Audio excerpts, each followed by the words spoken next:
Okay, so we're gonna find, I'm gonna use the relation between work rate and time. So first of all, work is equal to rate times time. So we're gonna look at the draining perspective and the filling perspective.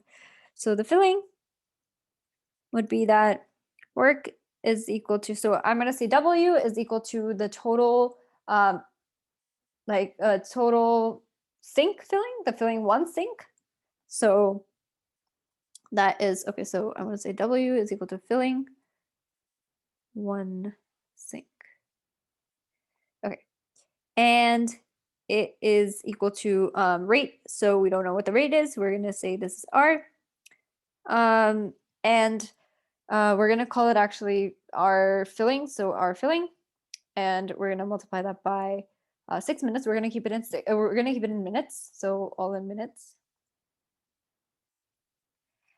And now here's draining. Work is equal to rate of draining times 8. So now we, dividing both sides by 6, we get rate of filling is equal to W times divided by 6, and rate of draining is equal to W divided by 8. Okay, so they're asking how long it will take to fill the remaining 3/4 of the sink. So remember, when it comes to two things working together, we have, so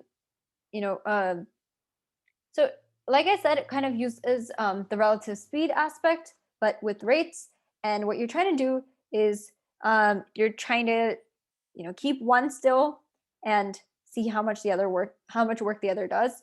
You can also view it in this way, that filling is a positive thing and draining is a negative thing. So this will be your net rate. And that will be W over 24 if you do common fractions, common denominator. So, I'll just show it out anyway. So W, this is equal to 4W over 24 minus 3W over 24, and that's equal to W over 24. So now they're asking for how long it'll take to fill the remaining 3/4 of the sink. So again, the job or the work is 3/4 of the sink, and our rate is W over 24. Cancel the W's. So it's 24 times 3/4, which is 18 minutes. So that's how long it'll take to fill the remaining 3/4 of the sink. Here's another example. A bakery owner turns on his donut machine at 8:30 a.m. At 11:10 a.m., the machine has completed 1/3 of the day's job. At what time will the donut machine complete the job? It's a relatively straightforward question, because it's going at a certain rate, and just like, I guess it's a quick solve. So we'll come back and discuss.